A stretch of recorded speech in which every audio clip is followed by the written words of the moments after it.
Antes de nada, unas indicaciones. Han habido unos cambios de última hora, exactamente a raíz de unas conversaciones que yo mantuve ayer por teléfono con distintas personas que están relacionadas con el foro. Y por eso nos hemos visto obligados a reestructurar un poco lo que es el orden de fechas y demás. He dejado unas fotocopias en la entrada para que lo puedan recoger y ahí está la programación, por tanto, hasta el día 11 de abril, porque en un principio terminábamos el día 7 y al final terminamos el 11 de abril en la conferencia que da el embajador de Arabia Saudí, que será una conferencia consecutiva, es decir, no hará falta pinganillo. Viene con su traductor, conforme él vaya hablando, el traductor desde aquí, con su micro, irá exponiendo. Indicarles que el próximo viernes a las 6 de la tarde es la conferencia del director de Amnistía Internacional, don Pedro Beltrán, en el Paraninfo de la Universidad Politécnica en el campus de la Muralla del Mar, que es el viernes a las 6 de la tarde. También decirles que tenemos una presentación de un libro, de 2 libros, de uno de los ponentes de la mesa redonda que tiene lugar el lunes, que es de Federico Aznar, que además presentará los 2 libros el almirante del Arsenal, entre otras autoridades. También viene puesto en la hojita esa que les he dado a todos ustedes. Bueno, y ya vamos a empezar con nuestra mesa redonda de esta tarde, que les garantizo que va a ser muy, muy interesante. Voy a presentar un poquito por orden de intervención, puesto que eso ya lo hemos hablado anteriormente.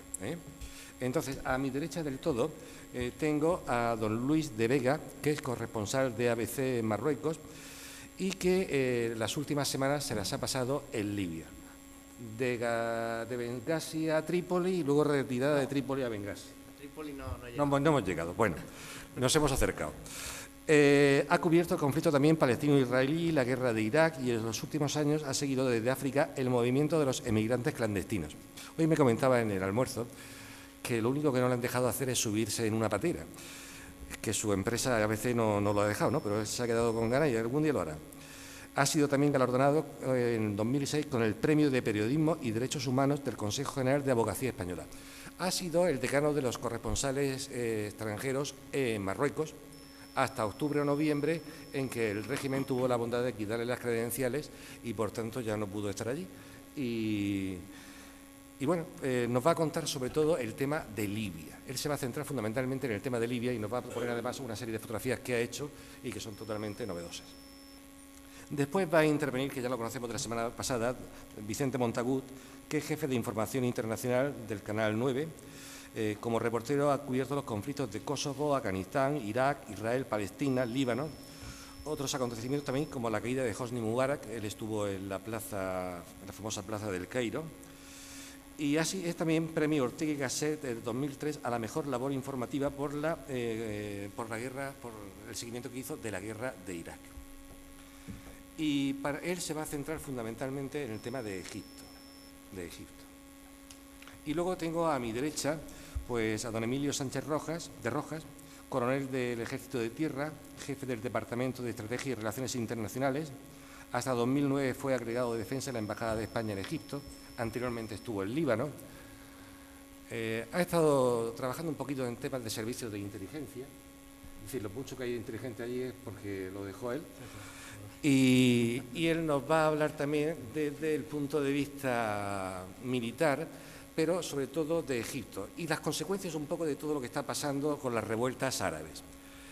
Después de que ellos hagan una primera intervención, yo les voy a hacer no una pregunta, sino quiero leer después dos fragmentos de artículos de opinión para que ellos, en función de lo que yo lea, pues puedan comentar y luego comenzaremos el coloquio, ¿de acuerdo?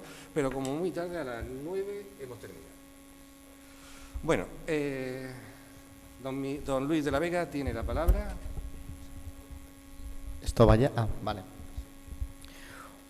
Bueno, yo creo que los periodistas somos considerados unos hiperpeligrosos cuando cogemos un micrófono, con lo cual yo creo que hay que ser tremendamente cautos y, bueno, nos han dicho que tenemos que ceñirnos a 20 minutos.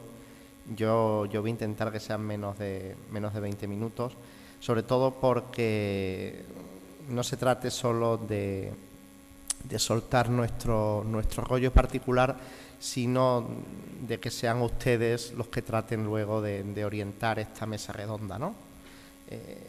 no sé si, yo siempre digo, nos ponemos aquí, ustedes son los francotiradores, ustedes preguntan y si podemos respondemos, y si no, pues no respondemos. Se trata de eso. Creo que es mucho más práctico hacerlo así que soltar un rollo de 30, 40, 50 minutos y a lo mejor yo no sé si lo que estoy contando les interesa a alguno de ustedes, ¿no? Por eso creo que la interacción va a ser mucho más práctica.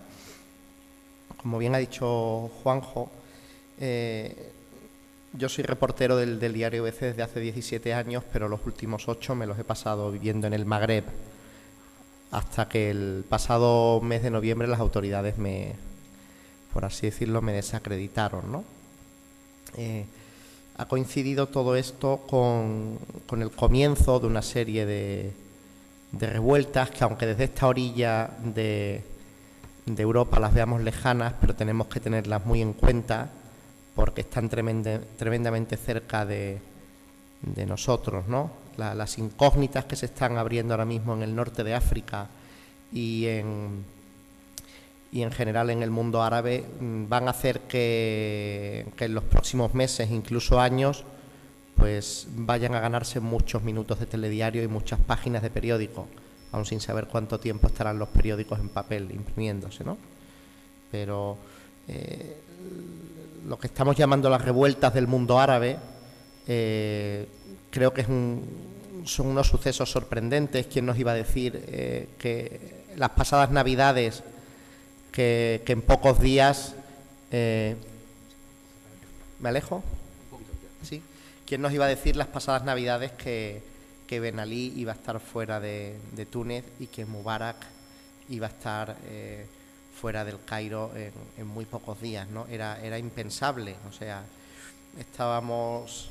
Las personas que hemos trabajado en el norte de África, o bien como periodistas como yo, en el caso de embajadas y en misiones militares como el coronel, bueno, podríamos estar hablando de posibles cambios, de evolución en un sentido o en otro, pero claro, nadie hubiera vaticinado a 31 de diciembre de 2010 que a estas alturas de marzo estaríamos aquí en Cartagena hablando de lo que estamos hablando. Las cosas han ido muy rápido, pero la incógnita que tiene mucha gente en todos estos países es qué va a pasar ahora. O sea, es decir, hemos echado a Ben Ali, hemos echado a Mubarak, queremos echar a Gaddafi, hay gente que quiere echar a Ben Ali, quieren echar a Saleh en Yemen. El problema que se encuentra mucha gente es que piensan que poner fin a las dictaduras o a las autocracias es suficiente y no se dan cuenta que probablemente la segunda parte del proceso sea la más complicada. El caso concreto de Libia, estamos hablando de una dictadura de casi 42 años, se cumplirán 42 años el próximo mes de septiembre, y es un país en el que no solamente no hay oposición política, sino que no hay ningún tipo de partidos ni nada que se le parezca.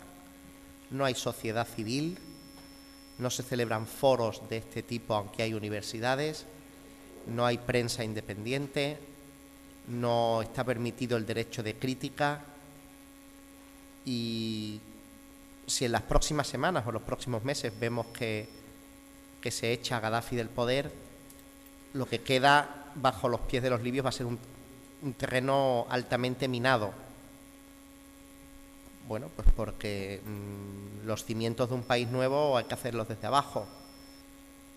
En Egipto, al menos, hay cierto pozo sobre el que organizar unas elecciones, sobre el que discutir el futuro del país. Lo que está ocurriendo ahora mismo en Libia es una catarsis mucho mayor. No solamente porque tenga petróleo, y de esto si quieren luego hablamos ustedes. Yo creo que no hay que perder de vista la diplomacia del petróleo, porque la comunidad internacional no actúa por altruismo. No somos las hermanitas de la caridad, ni vamos a salvar a los libios de los bombardeos de Gaddafi. Lo que va a salvar la gente en realidad es la estabilidad del Mediterráneo y nuestro bolsillo, ¿no? Es el cuarto productor de petróleo de África. Y Bueno, ese es mi punto de vista, ¿no? Si de paso se salvan vidas, perfecto, pero no es la prioridad. O sea, ni Obama, ni Sarkozy, ni Cameron son una ONG. Lo que he podido hablar en los últimos días con la gente que estaba levantándose contra Gaddafi es la impresión, la falsa impresión que tienen ellos de lo fácil que van a ser las cosas una vez que derroquen al dictador, si es que lo derroquen, ¿no? Entonces hablaba con Ramadán, un universitario perfectamente instruido en inglés, y se interesaba por el proceso de la transición española. Y claro, él se sorprendía cuando yo le dije que desde que se murió Franco hasta que tuvimos una constitución pasaron 3 años. Ya, 3 años. Entonces ellos creen que los partidos políticos o las constituciones es algo que tú vas, compras en el zoco y en una semana lo tienes, abres el manual de uso como si fuera un secador y listo, ¿no? Y claro, yo les hago la comparación de que han sido 4 décadas, un periodo muy parecido al que pasó España bajo el régimen de Franco, pero el terreno está mucho más baldío ahora mismo en Libia, aunque nos cueste trabajo creerlo, porque estamos en el año 2011 y cuando Franco murió era noviembre del 75, pues es tremendamente complicado imaginar desde fuera de Libia que pueda haber países. O sea, Libia está mucho más próximo a Corea del Norte que a cualquier país africano, a nivel político, a nivel de régimen, de libertades.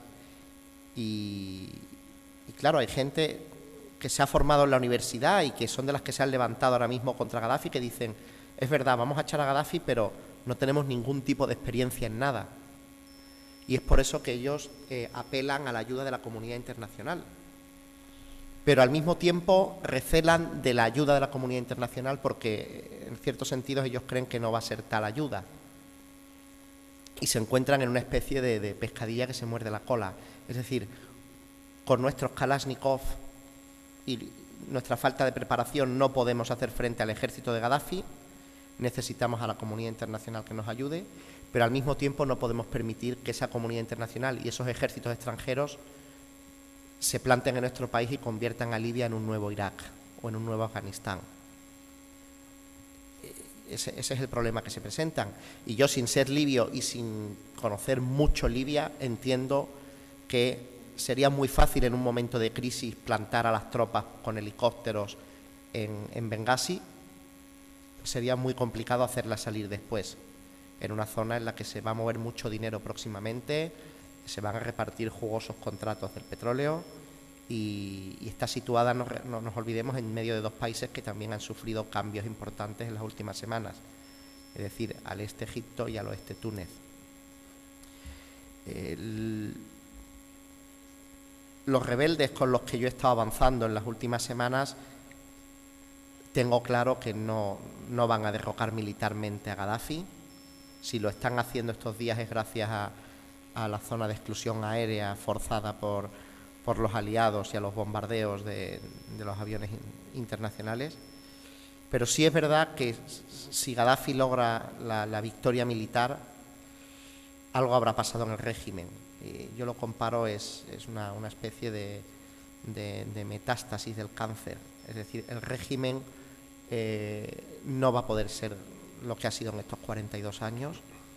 Y incluso si Gaddafi toma el poder y recupera con sus comités revolucionarios y con su armada el poder en Bengasi y mata a muchísima gente, que sería la única forma de hacerlo, creo que hay demasiada gente que ha perdido ya el miedo a la dictadura y se va a crear una zona de inestabilidad tremenda, al menos en el este del país. Lo que habrá que ver en las próximas semanas es hasta qué punto los aliados, con o sin la OTAN, parece ser que la OTAN ya se ha decidido, van a apretar el acelerador para forzar el fin de la dictadura de Gaddafi, ¿no? Habrá que ver también cuál es la decisión que toma el dictador.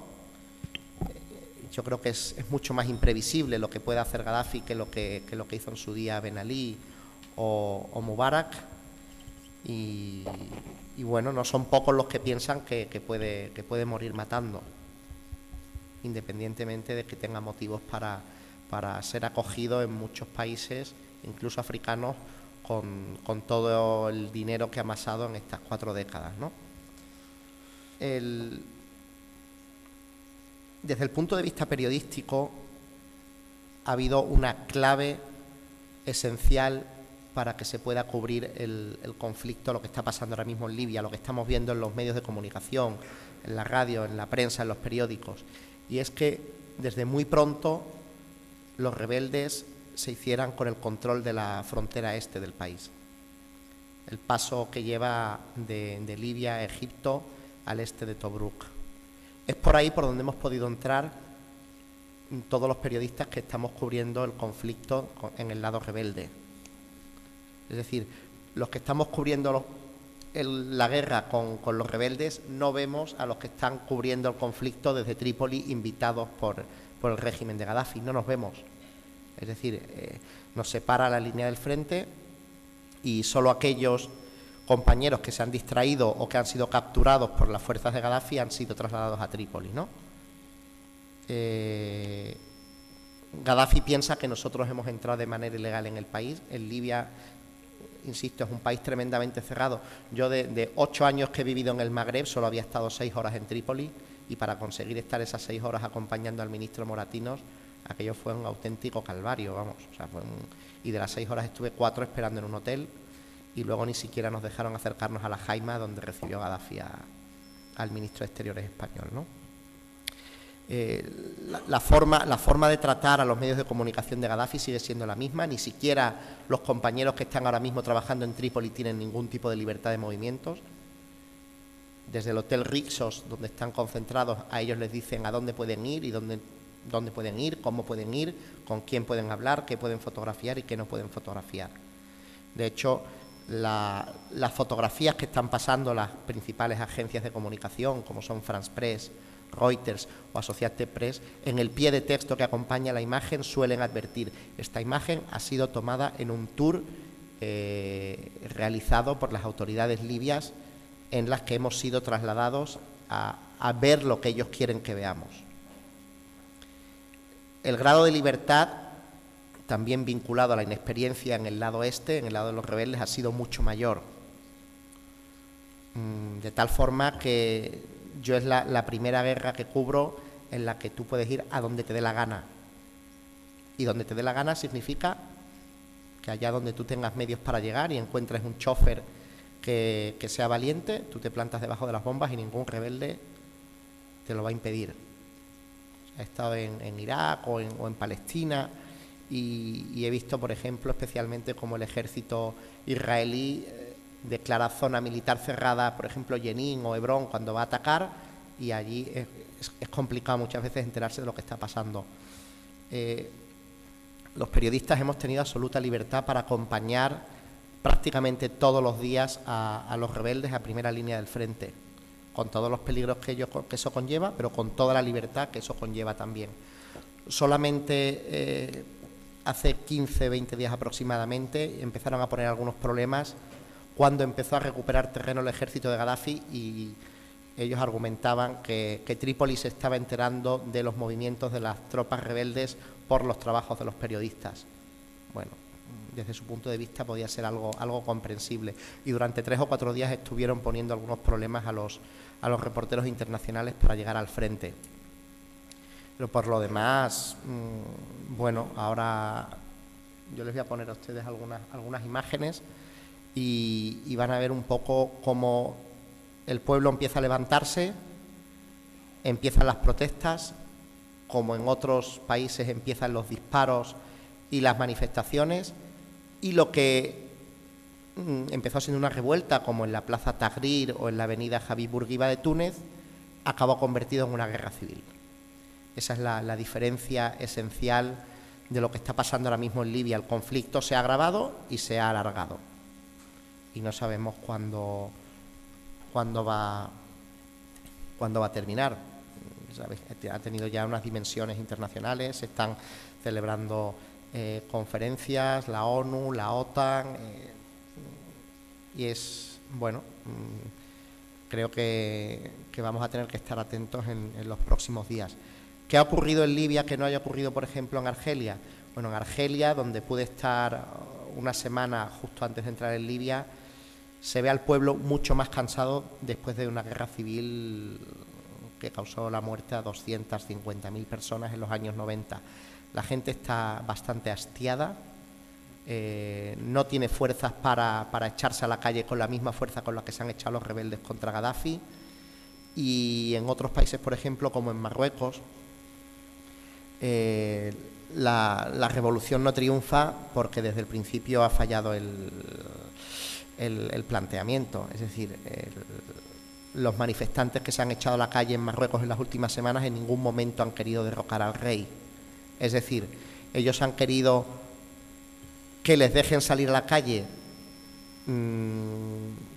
Para que les dejen salir a la calle no han querido ir contra el rey, pero al mismo tiempo eso desde el principio supone una victoria del sistema.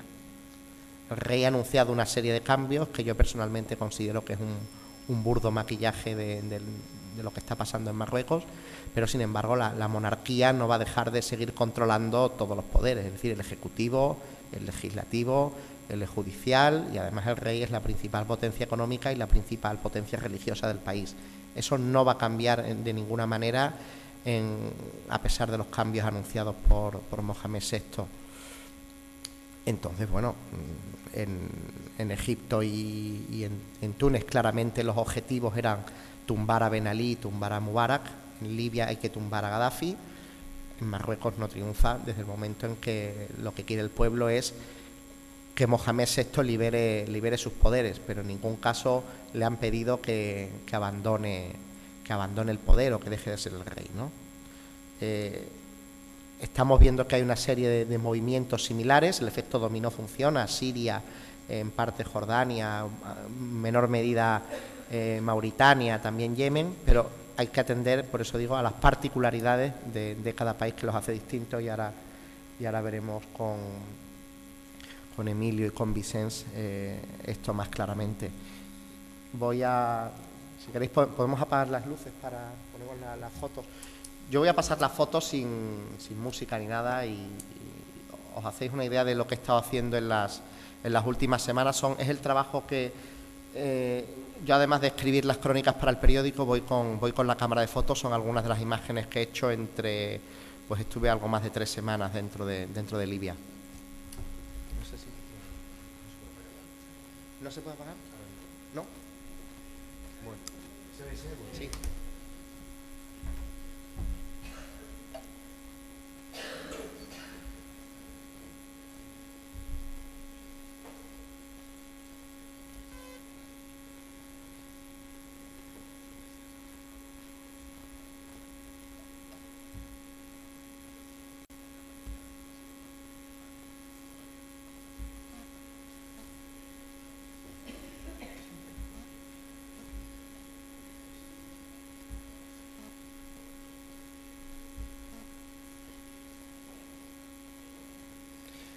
A ver, una constante en la revolución libia es quemar y destruir, insultar a todo lo que significa Gaddafi y la bandera actual, y una obsesión por mostrar lo que ellos han tomado como la nueva bandera, que no es nueva, es la bandera que había en la época del rey Idris, la bandera de la independencia del año 51.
paralelamente a un poco esta desvergüenza y esta pérdida del miedo, está la otra cara, que es la gente que se tenía que ir. O sea, Libia tiene 6 millones de habitantes, pero aproximadamente entre el 15, el 20, el 25% de la población que vivía dentro eran extranjeros, y muchos de ellos, en concreto 1,5 millones aproximadamente, egipcios, que se ganaban la vida trabajando en Libia para mandar parte de su sueldo a sus familias que estaban en Egipto.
Esto es la casa de Gaddafi en Bengasi, que se convirtió en una vez destrozada por las manifestaciones, en un lugar de visita y de regocijo de la gente, igual que las cárceles y los cuarteles.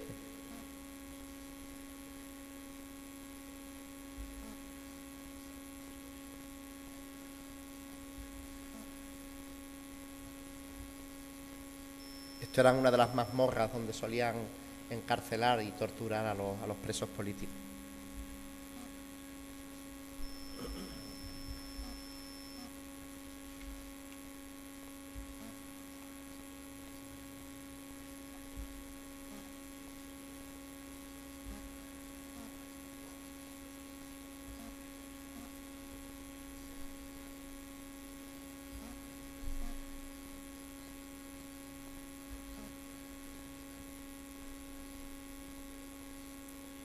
Este es el ejército rebelde. O sea, no había mucho más.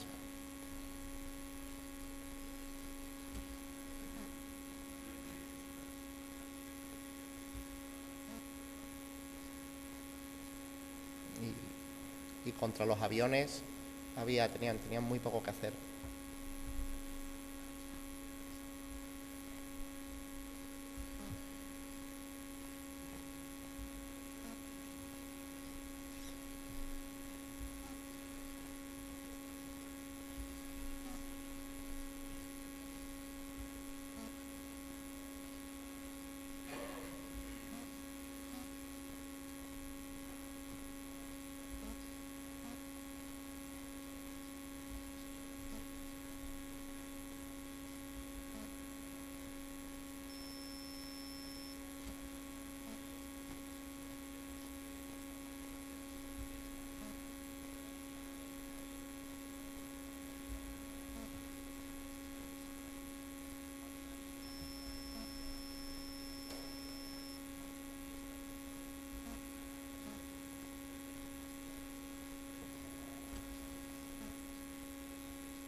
Bueno. Han sido 20 minutos.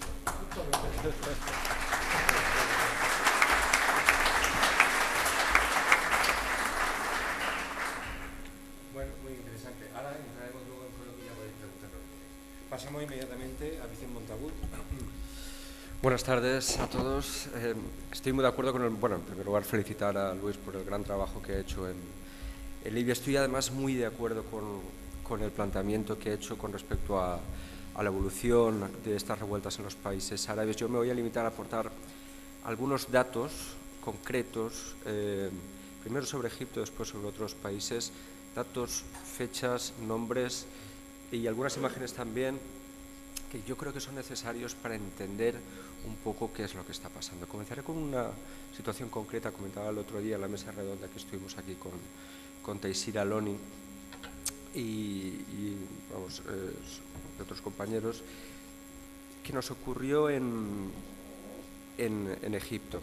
Imagínense la siguiente situación. Dos reporteros circulan por una calle del Cairo y de repente les detiene los militares, una patrulla del ejército egipcio. Los trasladan a estos reporteros a un centro de detención, una especie de comisaría, donde aparentemente el ambiente es distendido, donde incluso se hacen bromas. Eran dos reporteros rusos de la cadena de televisión Star. Se hacen bromas, pasan un despacho, ahí hablan con un policía, más o menos todo funciona de una forma más o menos tranquila, hasta que de repente les llevan delante de una especie de oso, prácticamente 2 metros. Era un tipo ya más inquietante. Bueno, estos reporteros se sientan delante de él, les hacen sentarse delante de él y empieza un interrogatorio. ¿Por qué hacéis aquí? Bueno, somos periodistas. ¿Por qué habéis venido a Egipto? Bueno, pues a cubrir estos acontecimientos que se están produciendo.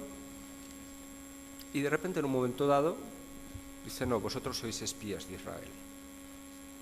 Bueno, no, nosotros no somos espías de Israel, nosotros somos periodistas rusos. No, sois periodistas de Israel, sois espías de Israel. Bueno, no, que ellos insistían, ya cada vez más preocupados, y de repente pues les ponen una especie de cinchas de plástico con las manos por la espalda, les ponen una venda negra en los ojos y así a golpes lo suben a un coche. Este coche arranca y ya de camino les obligan a sentarse en el asiento de atrás con la cabeza entre las rodillas y las manos siempre por la espalda. Así circulan durante aproximadamente, me contaban, unos 40 minutos, siempre todo el tiempo recibiendo golpes en la cabeza y recibiendo amenazas, digamos, sofisticadas. Las palabras textuales que les decían eran: sois homosexuales, ¿verdad? Porque si no, lo vais a pasar muy mal. Aquellos ya, claro, evidentemente se empezaron a preocupar, los bajan, ellos no saben dónde han llegado, los ponen contra la pared, contra una pared, con la frente apoyada en la pared, las manos siempre por la espalda, y les hacen abrir las piernas. Claro, estos chicos pensaban que había llegado ya el momento de la violación. Y así, pero no, siguieron las mismas preguntas: sois espías, ¿qué habéis venido a hacer aquí? No sé cuántos. No les dejaron moverse en ningún momento de allí. Y después de esas 6 horas contra la pared, los cogen, los vuelven a introducir a golpes en un vehículo militar. Saben que era militar por el ruido y por cómo se movía aquello. Y cuando ya pensaban que los iban a matar definitivamente, que aquello era el final de todo lo que había ocurrido, les quitaron la venda en los ojos, las cinchas de plástico, y los dejaron en mitad de una manifestación pro Mubarak, que era mucha gente pegando tiros, ¿no? Esto, que podría ser un error, un exceso de alguien del régimen que hubiera decidido, en fin, se volvió a repetir exactamente de la misma forma con un equipo de TV3, de la Televisión Autonómica Catalana. Eran 6 personas que iban para hacer un reportaje, y a los 6 les hicieron exactamente lo mismo, además con las mismas palabras: sois homosexuales, ¿verdad? Porque si no, lo vais a pasar muy mal. a un equipo de la televisión, de una televisión suiza cuyo nombre no recuerdo. Es decir, aquellos secuestradores y torturadores de Mubarak habían estudiado, los que habían secuestrado a los rusos, a los catalanes y a los suizos, habían estudiado en la misma clase, habían, por lo menos en el mismo colegio, ¿no? Y me atrevería a decir en un colegio donde también estudió gente de Abu Ghraib. Quiero decir con esto que la tortura y la violación de los derechos humanos en Egipto era una constante y se hacía de manera organizada. Si nos trataban a los periodistas así durante aquellos días, imagínense ustedes lo que hacía el régimen con su propio pueblo. Durante los años de la dictadura de Mubarak fueron decenas de miles las personas que fueron detenidas, torturadas y encarceladas absolutamente sin ninguna acusación, sin ningún cargo y sin ningún criterio. Y el régimen hizo cosas mucho peores que las que nos hizo a nosotros. Voy a mostrarles unas imágenes.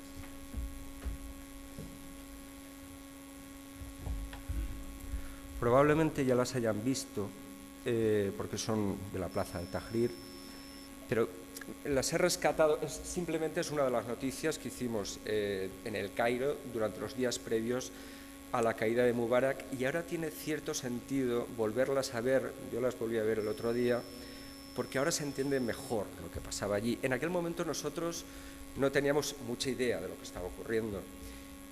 Llevábamos 2 semanas aproximadamente cubriendo las manifestaciones de opositores en la Plaza del Tahrir. Veíamos que allí había muchísima gente, gente de todas las edades, mujeres, hombres, islamistas, no islamistas, progresistas, excomunistas. Había un amplio abanico de, digamos, era una especie de representación de todo lo que era Egipto, o por lo menos una buena parte de Egipto estaba ahí en aquella plaza. Y de repente, una mañana, me viene un compañero, Tomás Alcoberro, y me dice: Vicent, hay una manifestación de seguidores de Mubarak. Y digo, no puede ser. ¿Sí? Digo, son muchos. Y me dice, no son muchos, son no sé, unas decenas, pero creo que vale la pena ir para allá. Y bueno, esto es lo que pasó después, es simplemente un minutito. Esta es la presentadora. Esta crónica está hecha una semana antes de la caída de Mubarak. Está en valenciano, però yo creo que se entiende. Además, lo que me interesa es que vean son las imágenes. Una manifestació de suport a Mubarak recorre els carrers del Caire. Hi ha policies infiltrats i es mostren molt agressius. No son la mayoría del país, ni molt menys. No, lo que decimos ahí es que no son la mayoría del país, pero estaban muy agresivos. És que s'estan manifestant així i a només uns centenars de metres en aquella direcció s'estan manifestant milers de detractors de Mubarak. Per tant, además, se estaban acercando peligrosamente a donde estaba la oposición en la cada plaza del volta amb més Tahrir. freqüència. Avancen en direcció a la plaça on està concentrada l'oposició. Partidaris i detractors de Mubarak estan cada volta més a prop. Només se'ls separa una columna de tancs. L'exèrcit no actua i el xoc és inevitable. S'enfronten cos a cos, a pedrades, amb barres de ferro, i cauen les primeres víctimes. es una auténtica batalla per recuperar el Lo que control explico de la es que plaça habían del Tahrir. chocado todos los Dos que mares llegaban humanes, con todos los que estaban una en la contra plaza. l'altra, intercanviant cols, avançant i retrocedint, intentant guanyar la batalla metre a metre. Així han estat durant hores, sense treva. Seguidors de Mubarak assalten la plaça a cavall, cauen a terra i són linxats. També llancen còctels Molotov, sempre contra els opositors. Alguns d'ells impacten sobre el Museu del Caire, però això és el caos. No veiem ni rastre de la policia. Són les 8:30 de la vesprada i la violència continua. Els ferits ja es compten per centenars. Bueno, era simplemente para ilustrar un poco lo que estaba diciendo, porque ahora con todo lo que ha pasado en Libia parece que lo que pasó en Egipto fue pacífico, pero en Egipto hubo 300 muertos y más de 4.000 heridos solo en 18 días. Lo que pasó ahí, y luego lo entendimos, fue que Mubarak lanzó a miles y miles de partidarios del régimen y gente pagada, delincuentes, los policías torturadores, todo, digamos, sacó la gente de las cloacas del régimen y los lanzó con palos y piedras contra los manifestantes pacíficos. Claro, Esto se entiende después con el tiempo, porque claro, en aquel momento dices, no, es que son civiles. No, bueno, sí, eran los matones del régimen. Mubarak no lanzó los tanques contra los opositores como pasó en Tiananmen, porque allí había cámaras y eso está ahora ya muy mal visto, ¿no? Pero claro, es lo que tienen las revueltas, que le quitan la careta a los dictadores, y Mubarak era un dictador con las manos muy manchadas de sangre. Además, un dictador al frente de una auténtica cleptocracia, si me permiten. Uno de los datos que quería dar, entre 2000 y 2008 salieron de Egipto 57.000 millones de dólares, según Global Financial Integrity, una institución que se dedica a rastrear los flujos ilegales. La prensa británica ha calculado que la fortuna de Mubarak oscila en torno a los 70.000 millones de dólares. Esto yo creo que es difícil de calcular, pero en todo caso seguro que es una fortuna inmensa. Y todo ello mientras 1 de cada 4 egipcios sobreviven con 1,5 € al día. Ni siquiera los abogados, ni siquiera los médicos ganan lo suficiente como para mantener a sus familias, y por eso los vimos con las togas negras y con las batas blancas en aquella plaza del Tahrir. Voy resumiendo para que no se me acabe el tiempo. Son problemas parecidos a los que hicieron caer a Ben Ali en Túnez. 24 años en el poder, persecución con saña de la oposición, una fortuna acumulada de unos 5.000 millones de dólares, en concreto es su mujer, Leila Trabelsi. Parece que está al frente de una auténtica mafia dedicada a la corrupción. Se dice que los días previos a huir retiró 1,5 toneladas de oro del Banco Central, así por órdenes directas, antes de marcharse a un exilio dorado. Con estos datos en la mano, es decir, con estos datos y con estas cifras en la mano, la pregunta es, ¿a alguien de verdad le ha sorprendido lo que ha pasado en Túnez y en Egipto? Porque es la pregunta que yo me hago. Es verdad, como dice Luis, que nadie se atrevía a vaticinar esto, es verdad. Pero sorprendernos, como se declaran sorprendidos muchos gobiernos europeos, la respuesta obviamente es no. Sabíamos que había el caldo de cultivo para revoluciones de este tipo, no solo en Túnez y en Egipto, sino en muchos otros países. No voy a extenderme con Libia porque Luis ya ha hablado mucho, voy a aportar un nombre y una fecha. En Libia ocurrió la masacre de Abu Salim.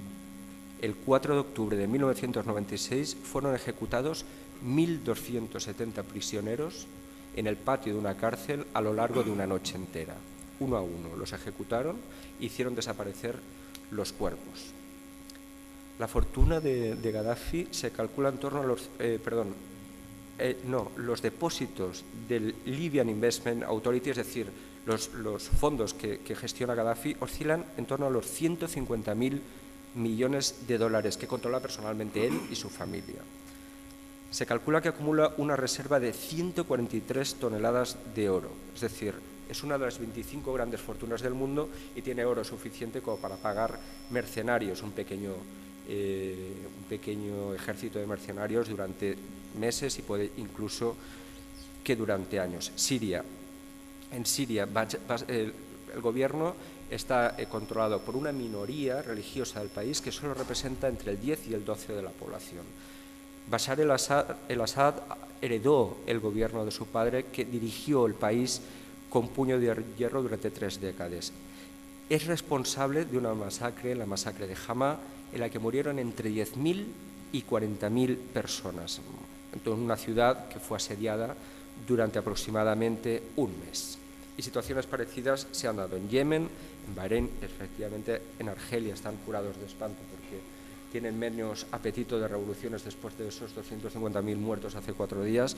En Marruecos le protege la institución, pero vamos a ver revueltas en muchos otros países porque se dan las circunstancias, las condiciones para eso que Hillary Clinton definió, yo creo de una manera muy acertada, como la tormenta perfecta, que son la represión, la corrupción masiva y la pobreza. Para ello, para activar esta tormenta perfecta, solo hacía falta un detonante, que también lo ha comentado Luis anteriormente, y es que se perdiera el miedo. El miedo es fundamental en este proceso, porque el miedo era fundamental para que estos gobiernos autocráticos se mantuvieran en el poder. Ahora la gente ha perdido el miedo y, como decía el otro día el editorial de un periódico argelino, el miedo ha cambiado de bando. Por tanto, vamos a ver revoluciones con total seguridad durante los próximos tiempos en muchos otros lugares. Y con esto acabo, porque no quiero extenderme para que tengan tiempo de preguntar. Estamos viviendo algo comparable a la caída del muro de Berlín, que es la caída de las autocracias árabes que ya se están tambaleando, y es cuestión de esperar porque van a ir cayendo una detrás de otra.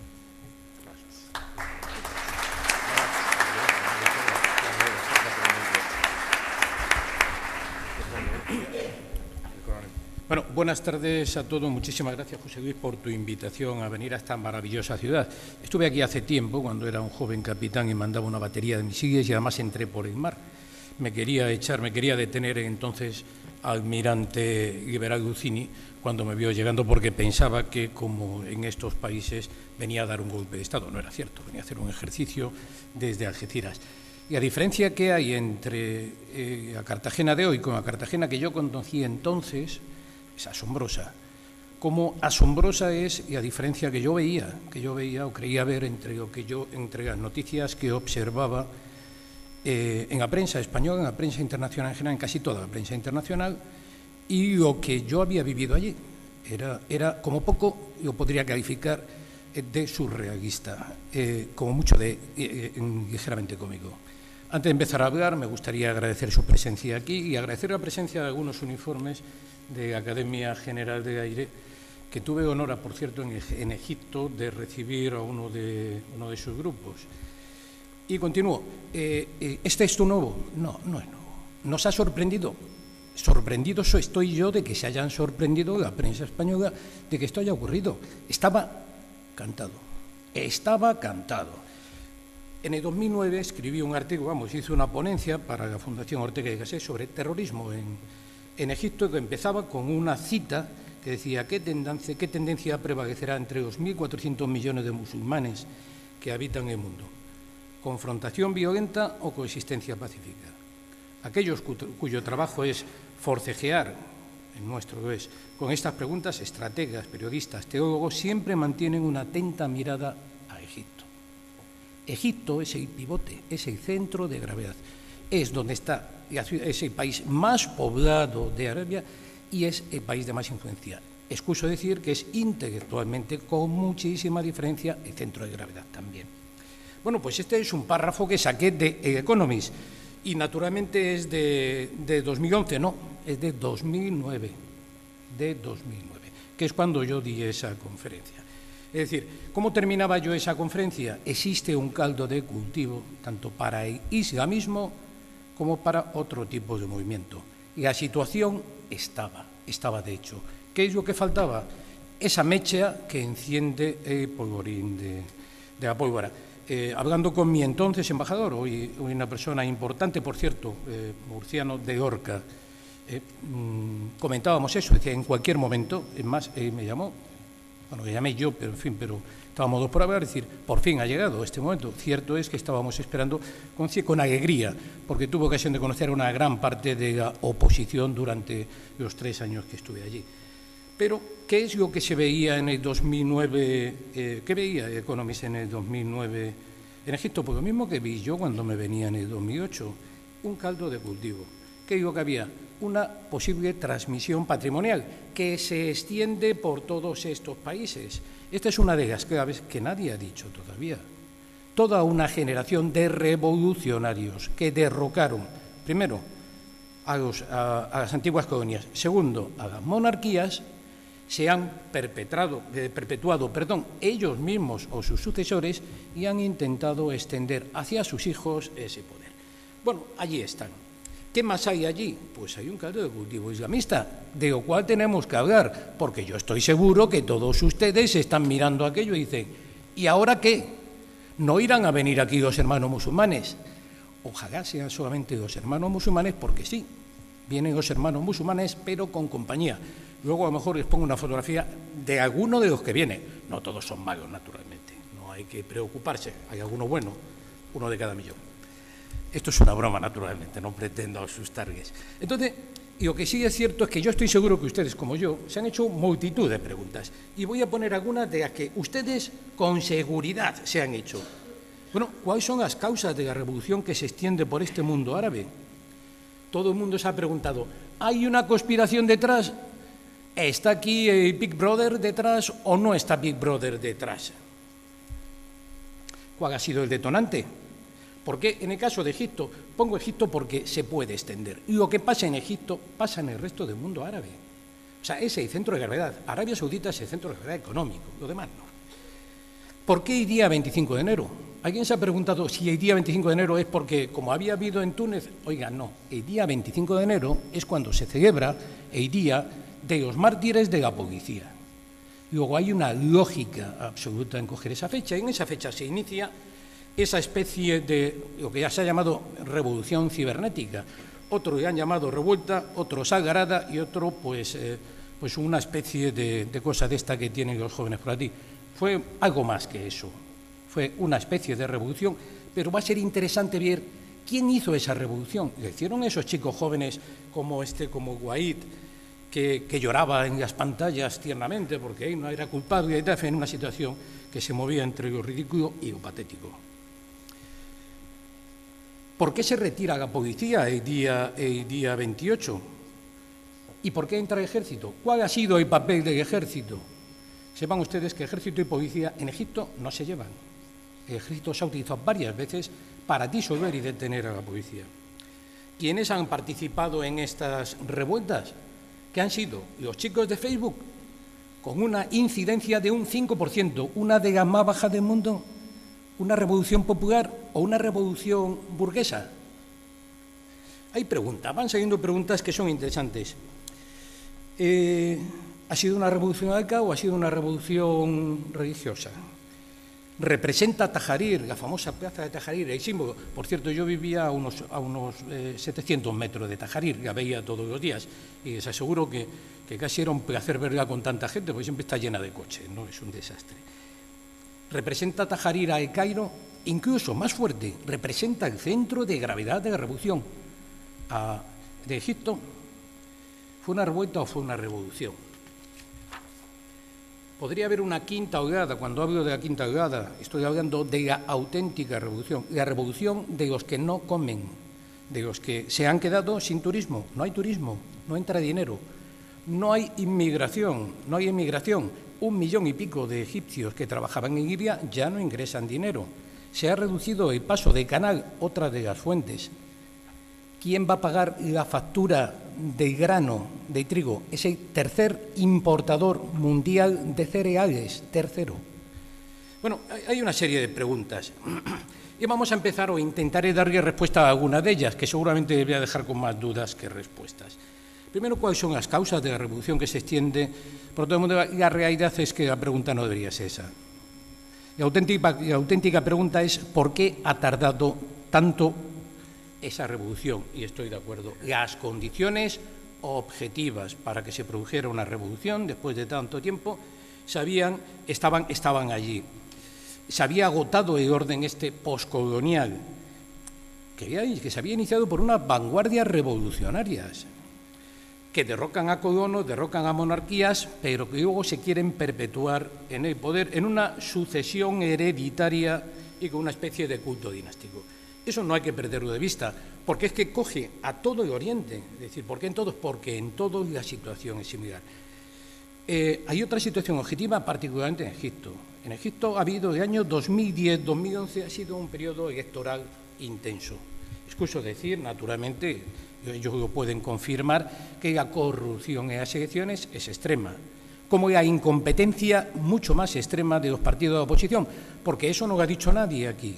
En Egipto siempre ha habido partidos de la oposición y un 20% del parlamento saliente era de hermanos musulmanes, hay que decirlo, porque no era una democracia en absoluto, tampoco era algo que se llamaba una dictablanda o una semidemocracia, es como se calificaba en su momento, pero era el país más democrático, citando quizá Jordania e Israel, de la zona. O sea que bueno, que los primeros que caen curiosamente son los dos países más prooccidentales.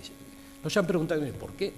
¿Por qué Túnez? Si todo el mundo miramos a Túnez, qué simpático con el turismo allí y esta gente tan pacífica, tan buena. Bueno, son los primeros que caen y los siguientes los egipcios. Y nos han dejado sin pirámides, a ustedes, a mí no, porque ya las he visto muchas veces, y se han dejado durante una buena temporada. Bueno. Se iniciaron con unas elecciones en el año 2010 al Consejo de Asura, equivalente al Senado, que realmente fue penoso. Fue penoso los resultados, no hubo prácticamente oposición. Se continuó con unas elecciones a lo que se llama la Asamblea del Pueblo, que es el Parlamento, que The Economist también lo calificaba como otra charada. Y proféticamente, diría yo, no lo sé, pero quizá proféticamente decía que la farsa de las elecciones generales de Egipto aún podía tener consecuencias no deseadas. Lo que sí les puedo asegurar a ustedes es que en prensa abierta egipcia aparecen ya las primeras reuniones dirigidas fundamentalmente por Al-Baradei, el famoso Al-Baradei que ha salido, que es el héroe de las televisiones europeas y que no conoce a nadie allí. Conocen, sí, es este que fue premio Nobel. ¿Premio Nobel de qué? ¿De derechos humanos? No, nadie sabe muy bien quién es, porque ha estado mucho tiempo fuera. Cualquiera que haya vivido en Egipto sabe que el que no haya estado viviendo allí no tiene posibilidades ninguna. Caso distinto es el de Amer Musa, que veremos que es otro de los candidatos, y que es posible, y yo me alegraría, porque es una persona realmente moderada y es un buen futuro para Egipto, que pudiera salir. Bueno, pues, ¿qué más hay? En todo Oriente, pues hay un mecanismo de contagio. Y ese mecanismo de contagio, todo el que no haya vivido en un país árabe no lo podría entender.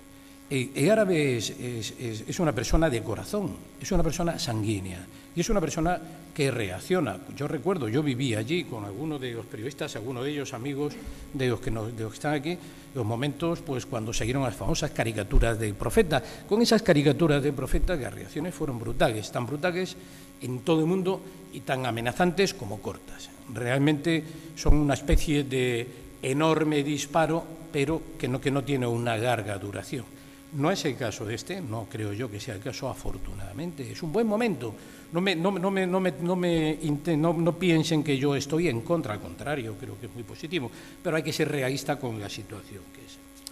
Hemos dicho que hay una fórmula muy clara, hay un caldo de cultivo, aparece la web 2.0, todas esas cosas, ustedes quizás no se acuerdan, pero eso es el Twitter y esas cosas que tienen los jóvenes, incluso yo una vez lo utilicé, pero me dio cagambre y lo dejé, ¿no?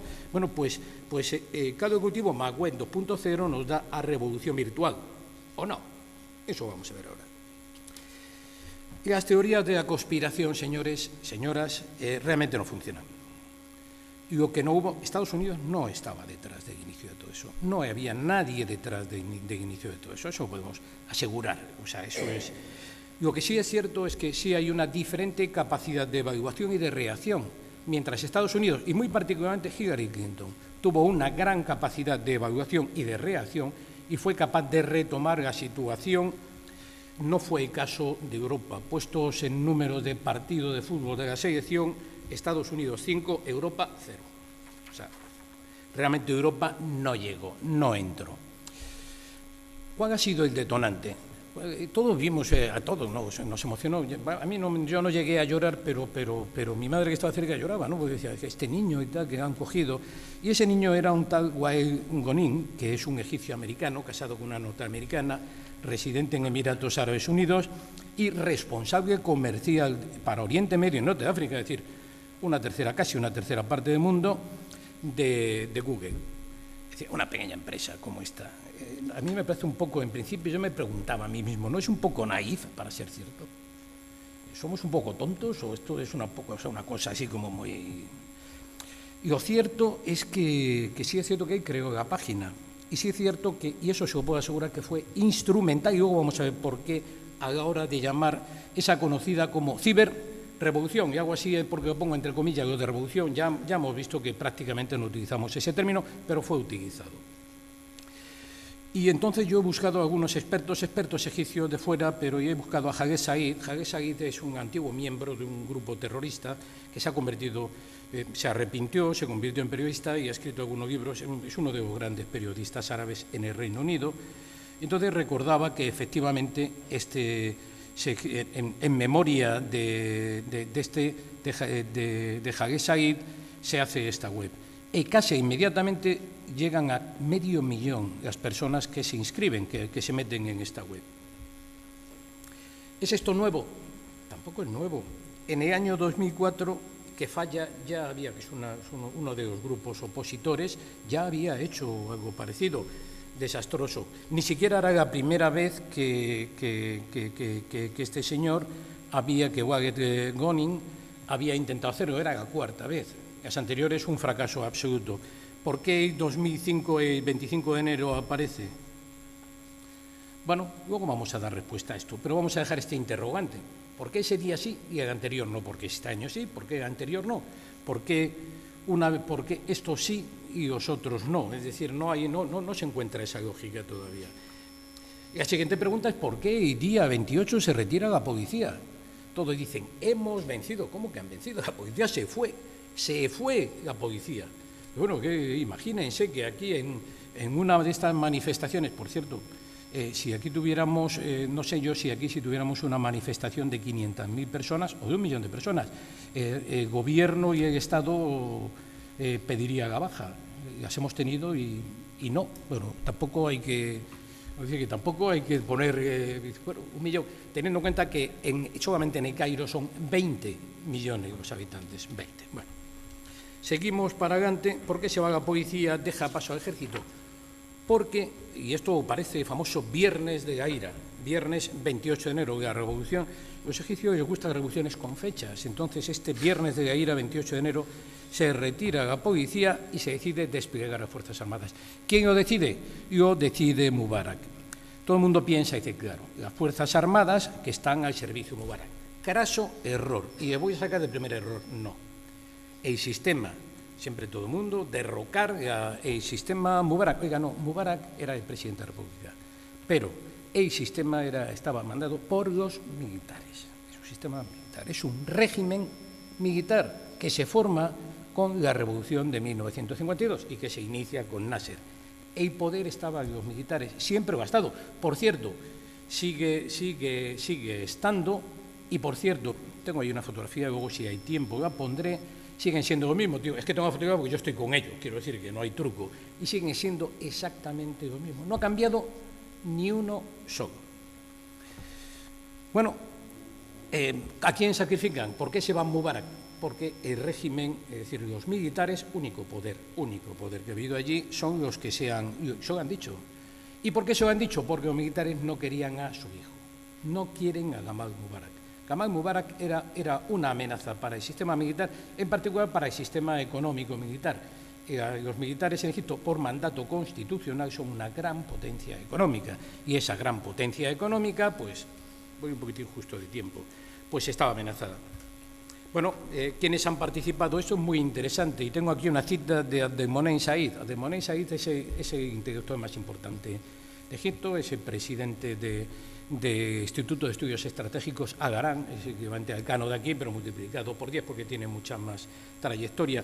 Y hablaba de 4, en realidad 5 oleadas. Dice, la primera oleada fue la de los jóvenes. Se inicia con la revolución vía Internet y Facebook. Estos jóvenes tenían buenas intenciones. Claro que sí que tenían buenas intenciones. Progresistas, sueñan con la democracia. Inmediatamente se une una segunda oleada. ¿A que no aciertan de quién es esta oleada? De los jóvenes, de los partidos políticos. ¿De quién particularmente? Hermanos musulmanes. Tienen una gran capacidad de organización. Esa gran capacidad de organización les permite sumarse y aumentar el número. No es la última oleada, hay una tercera oleada, que es una oleada fundamentalmente social. Gente que está de huelga porque está pidiendo reclamaciones religiosas o reclamaciones salariales. Esto está escrito en un artículo, no me lo estoy inventando. Y la cuarta oleada, eso que la vistes tú personalmente, es una oleada que lanza Mubarak, que es la oleada de los delincuentes, que salen de la cárcel y los manda allí. ¿A qué los manda? A romper completamente esas manifestaciones. Esa es otra oleada. ¿Cuál es la quinta oleada que dice que todavía no ha ocurrido? La oleada de pan, es la auténtica revolución. Si es que se produjera, como yo diría, si Dios quiere, o inshallah, no, que no se produzca. Hace 2 semanas hubo un referéndum en el cual los resultados han sido completamente satisfactorios, pero solamente para hermanos musulmanes y para el partido de Mubarak. Hermanos Musulmanes y partido de Mubarak han sacado un 72% de los votos.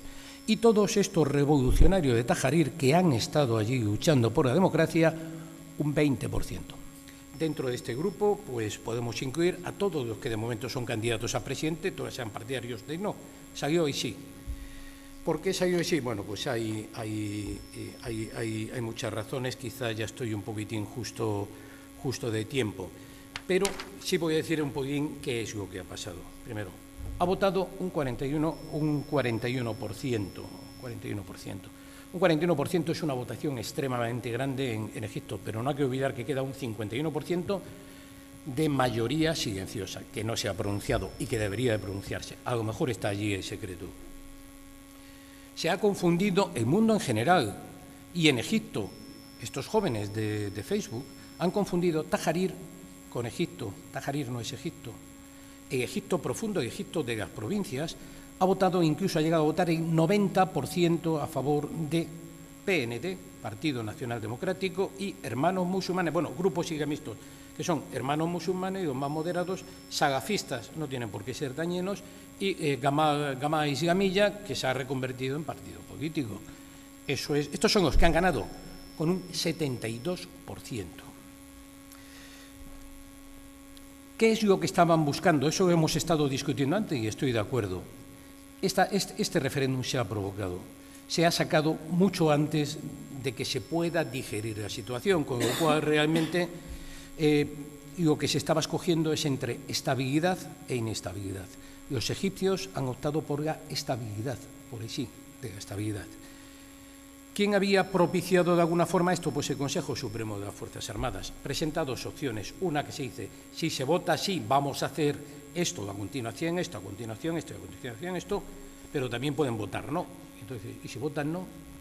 Bueno, pues esto es otro de los grandes problemas que se ha visto. Ni siquiera los más ardientes seguidores, los mejores intelectuales de Egipto, que están por el no, fueron capaces de responder a la principal pregunta, la más elemental, a la que todos ustedes harían y se hacen. ¿Y después qué? Cuando esto pase, ¿qué vamos a hacer? Cuando se acabe esto, se acaba la televisión, se acaba todo, ¿quién va a comprar el pan? ¿Quién va a comprar el pan? Entonces, naturalmente, bueno, pues ha habido una serie de cosas que conviene. Entonces, pues lo que sí me gustaría entrar es un poco a ver en un minuto qué futuro le espera a Egipto.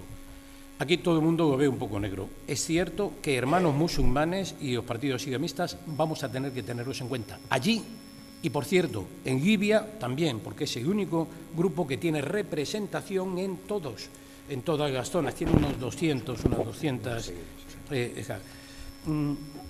Y a Revolución 2.0, esta revolución ya no es suficiente, según los egipcios. Se necesita una campaña política 1.1. Es decir, contacto con la gente, porque el no contacto con la gente ha llevado a este error. Y por último diría que resulta irónico, como he citado antes, que todos los candidatos presidenciales hayan apostado por el no. Un usuario de Twitter, por cierto, comentaba, dice, parece que ninguno de los candidatos sabe lo que quiere la gente de Egipto. Yo creo que con esto ya me pasó con mucho de tiempo.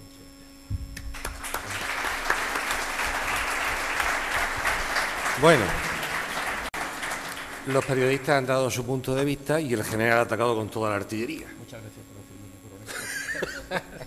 Bueno, al teniente coronel del Ejército de la Guerra yo también lo ascendí. Sí, lo nombré como coronel. Bueno, yo me voy a permitir no hacer las preguntas como hice el último día, pero sí comentar un extracto de dos artículos que han salido publicados el sábado y el domingo pasado, y quiero vuestra opinión. Y la quiero porque yo voy a tocar otra faceta distinta. Y es un poco qué papel han jugado Europa o qué papel juega España en todo esto, ¿no? Entonces, el primer artículo, leo simplemente una parte muy pequeñita y vosotros opináis libremente lo que opinéis sobre lo que indica este autor. Es un columnista que escribe, en este caso, en el ABC del sábado 25 de marzo, muy conocido, Juan Manuel de Prada, y el título que le da es Amnesia de la Jaima. Y dice lo siguiente, extracto, ¿Se acuerdan de la célebre Jaima de Gaddafi? Por ella desfilaron todos los poderosos de este mundo. naturalmente por razones de Estado, que es como en la jerga oficial se denomina a la pasta. Allí hicieron manitas con el libio, allí aceptaron sus dádivas, allí sellaron convenios de explotación petrolífera y tratados comerciales con ventas de armas incluidas. Allí, en fin, cerdearon como cochinos en una pocilga. Todos aquellos agasajos no se le hacía a un tiranuelo cualquiera, sino al instigador del atentado de Lockerbie, que pese a reconocer su responsabilidad en la matanza, consiguió el levantamiento de las sanciones contra Libia y que unos años más tarde lograría también que uno de los autores directos de la masacre fuese devuelto a su país, donde se le dispensó el recibimiento que antaño se tributaba a los héroes. Y, mientras todo esto ocurría, los poderosos del mundo seguían cerdeando en la jaima de Gadafi. Ahora los mismos que disfrutaron de los favores del libio le arrojan bombas y esperan que nos traguemos su monserga filantrópica y que aplaudamos su súbita conversión en paladines de los derechos humanos. Gadafi ha perpetrado durante años todo tipo de abusos entre sus súbditos. Ha planeado atentados terroristas, ha sufragado guerrillas que han asolado el continente africano, ha hecho desaparecer a sus opositores como por arte de ensalmo, mientras los poderosos del mundo cerdeaban en su jaima. Y ahora de repente Gadafi se convierte en la bicha de Occidente. ¿Quién quiere opinar? Sí, a ver, es cierto que Gadafi plantó su jaima en Bruselas, plantó su jaima en París, plantó su jaima en Roma, plantó su jaima en Madrid y allí se negociaron importantes acuerdos comerciales. El único lugar donde no plantó la jaima, porque no pudo, fue en Washington, porque la administración Obama se negó a admitir aquello. Decir, que se hicieran contratos comerciales sabiendo todo lo que sabíamos ya de él y de su régimen, de sus excesos y de sus masacres y de sus robos, pues las relaciones internacionales son así. Las relaciones internacionales son así. Eso no quiere decir que en estos momentos la intervención de la comunidad internacional en Libia esté más que justificada, según mi punto de vista y como defendí la semana anterior. Sí, yo creo,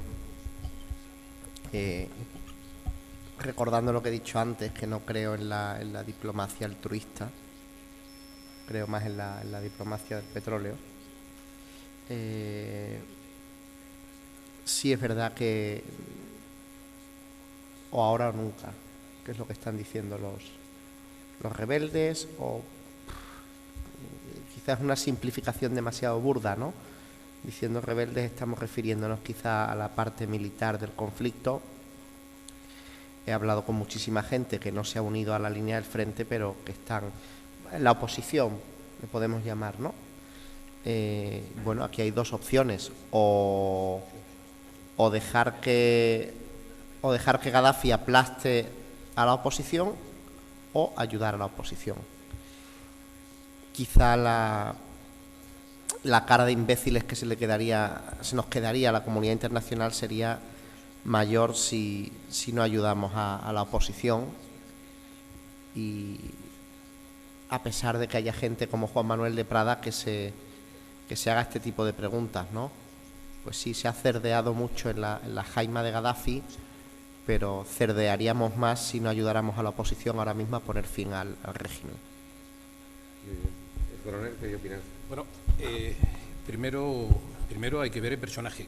Hay una cosa muy importante. Hay dos modelos completamente distintos, opuestos. Uno es el modelo tunecino, egipcio, que se está produciendo en gran número de los países donde efectivamente hay una reacción. Tú has dicho antes 300 muertos. 300 muertos son muchos muertos. Pero eso es un caso, y donde de alguna forma, pues parece que han entrado en razón, de alguna manera. El caso de Gadafi es un caso distinto.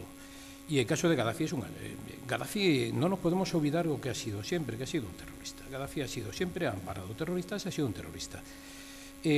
¿Por qué se ha tratado con él? Bueno, pues se ha tratado con él, yo no he estado directamente, pero sí sé por qué en su momento se quería incluir.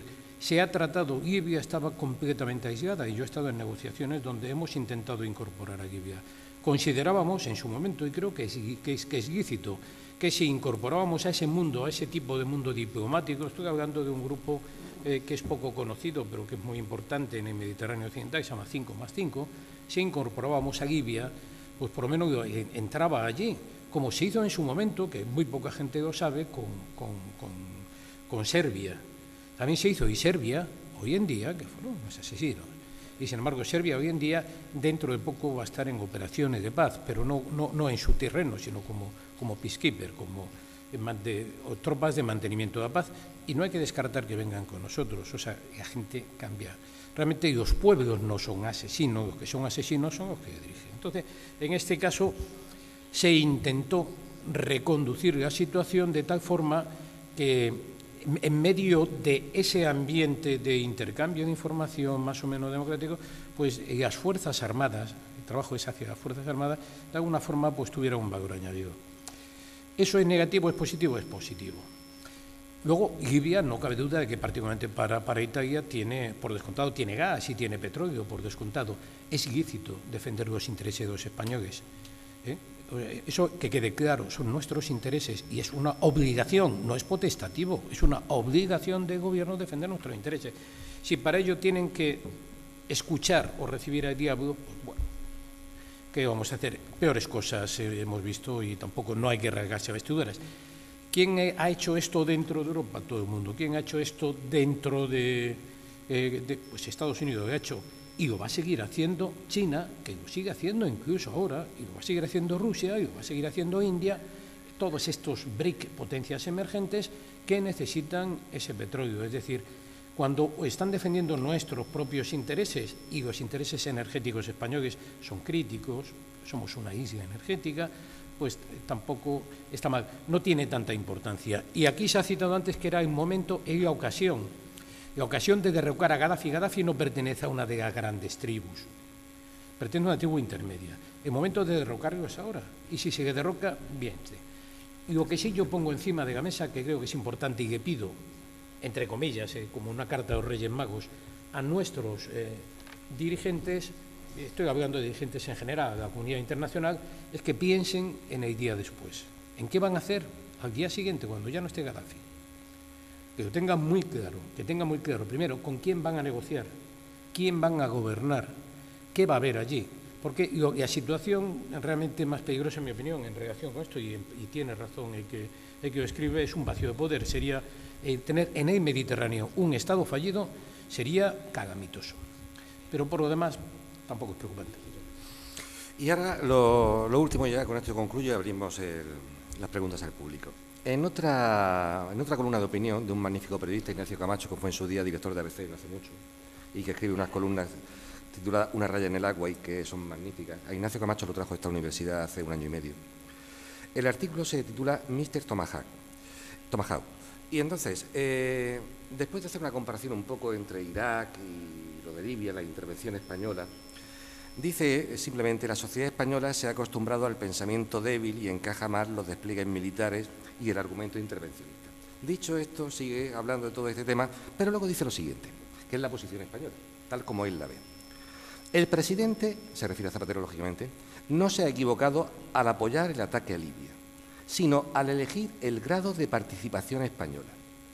Ante las reticencias de Alemania o Turquía, podía haberse limitado a la expresión de solidaridad política sin mayor compromiso que la apertura de nuestras bases a las fuerzas de intervención. Sin embargo, ha optado por implicarse en las operaciones bélicas directas, como si arrastrase mala conciencia de socio no fiable. Los favores de Francia en el G20 le han llevado a un precipitado seguidismo de la agresiva estrategia de Sarkozy, en un despliegue de motivos mal explicados, intenciones poco claras y organización tan confusa que al cabo de una semana aún no se sabe bien quién está al mando de la coalición aliada. Los recientes coqueteos con Gaddafi y el fuerte olor a petróleo que desprende su caída en desgracia dejan demasiadas dudas sobre la legitimidad moral, que no legal, de esta guerra que Zapatero aún trata de disfrazar con esforzados retruécanos dialécticos. Cuando hay navíos de guerra, aviones de guerra y bombardeos de guerra, resulta bastante difícil creer que no se trata de una guerra. Empezamos por el... Sí, es que, claro, de esto trata sobre la legitimidad de la intervención y yo ya hablé de ello la semana pasada, no quise repetirme. Legitimidad, es que me da mucha rabia además que se mezclen diferentes conflictos que no tienen nada que ver o muy poco que ver. Como dije la semana pasada, el conflicto de Kosovo fue un ejemplo claro de que es una guerra justa, porque se utilizó la fuerza para impedir una catástrofe mayor, que era la limpieza étnica de un grupo de gente compuesto por miles y miles de personas. La guerra de Irak fue un ejemplo, digamos, contrario, porque ni había una resolución de Naciones Unidas, ni había ninguna catástrofe que detener, ni siquiera Saddam Hussein era una amenaza. Y aquí tenemos una resolución de la ONU, por tanto es legal, un propósito justo, teoría, que es detener la amenaza. Sí. Pero lo que dice es que es legal, que es legítimo. No, lo dice legitimidad moral, sí. Y es donde voy. Pero dice que a lo mejor no teníamos que habernos metido con tanta fuerza. Pues después de decir que es una guerra que considero que la justicia denomina jus ad bellum, que es una, digamos, entra dentro de los casuística del derecho internacional, que se considera una guerra justa.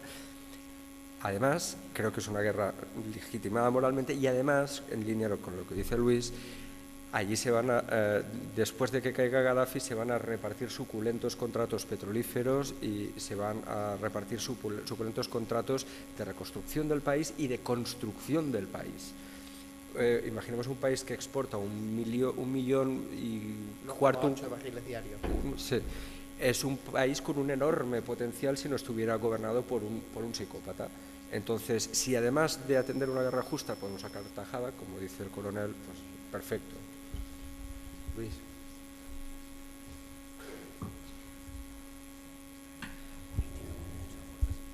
Yo sigo ciñéndome a la misma opinión. Es decir, quizás es sorprendente ver dónde estamos metidos y ver cuál fue una de las claves de la victoria electoral de Zapatero con la guerra de Irak. O sea, es obligatorio que miremos ahora a Irak y al 2004, cómo asentó, fue una de sus principales promesas. ¿Cuántos días tardó en ejecutarla? Creo que fue... O sea, dejó a su amigo Bush con las patas colgando, ¿no? Claro, ver que es el mismo presidente el que hacía aquello y el que hacía esto, sorprende. Independientemente de que yo creo que ahora mismo hay que llevar de una manera u otra a cabo una intervención para ayudar a la oposición libia. Pero claro, muchas veces el laberinto en el que se mete este presidente es complicado, ¿no? O sea, es normal que la gente se acuerde ahora del no a la guerra y de las manifestaciones y de la promesa electoral para ganar en el 2004. Es normal. Es normal. ¿El coronel puede decir algo? No. Yo creo que no debo. Vale. Estamos cerca del agua, pero no se moja. De esto estaba exonerado el coronel, de esta parte, ¿eh? Bueno, ahora ya con muchísimo gusto pues abrimos el coloquio a lo que ustedes quieran preguntar. La señora del fondo.